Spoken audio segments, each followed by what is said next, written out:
Hi everybody, and welcome to Westmore Country Club and our next installment of our tip of the month. My name is Vince, and I want to talk about bunkers today. So the big thing with bunkers is doing our best to get the ball out. Many times at Westmore Country Club we see players just struggling to get the ball out. All we want to do right now is focus on how we can aim accordingly and maximize our chance in order to get the golf ball out of these bunkers and eventually, with practice, get really close to the golf hole. So if you can come in a little bit closer here, I'm going to show you what I have. I have a 60-degree Vokey wedge.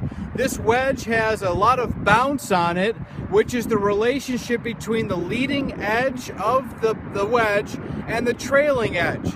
So if I flip this wedge here, you can see that the leading edge is elevated compared to the trailing edge. This bounce allows the golf club to work through the sand rather than dig into the sand. So I'm going to have Jason look down here a little bit.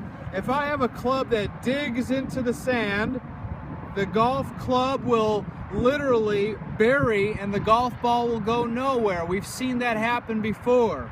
However, if I activate the bounce of the golf club by opening the face ever so slightly, as I make that same motion through the sand, the wedge is going to have a better chance to pop out of the sand and get the golf ball going.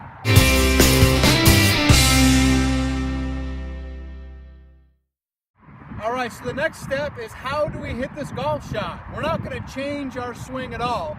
All we're going to do is set up in a different way. You can see that I have a Y drawn out in the sand, and we'll explain how this works very quickly. What I'm going to do, like any other shot, is line myself up directly at the target, which happens to be this blue flag. From there, I'm going to make some accommodations in my swing. We'll have Jason come a little bit closer. We're going to ground our club in the bunker, which is illegal when we play golf, but for this practice session, it's okay. I'm going to set my body up as if I was playing a normal golf shot straight to the hole. You can see my shoulders and my hips and club are all pointed towards the target. The next step is going to slightly open the club face. We're only talking about 5 or 10 degrees of opening. We're not talking about a tremendous amount. We're only talking about a little bit. And now that I've opened the club face, I'm going to rotate my body left so that the ball is still forward in position. And now my body is along this other line, this Y line. When I swing, I'm going to now swing along my body line.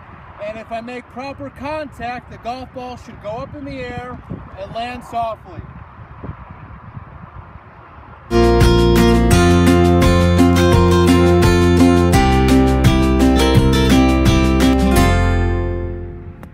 So I hope you learned something today about bunkers. If you have questions about the bounce of a wedge, find any one of the golf professionals here at Westmore Country Club. And a great way to practice in those bunkers is to draw that Y in the sand when we're using either the bunker at Little Links or in the short game area. I'm going to draw my line to the target, then I'm going to draw my line to the left to complete that Y. I'm going to set up initially pointed towards my target. I'm going to slightly open the face and then swing along my body line. And that's bunkers. Have a great day.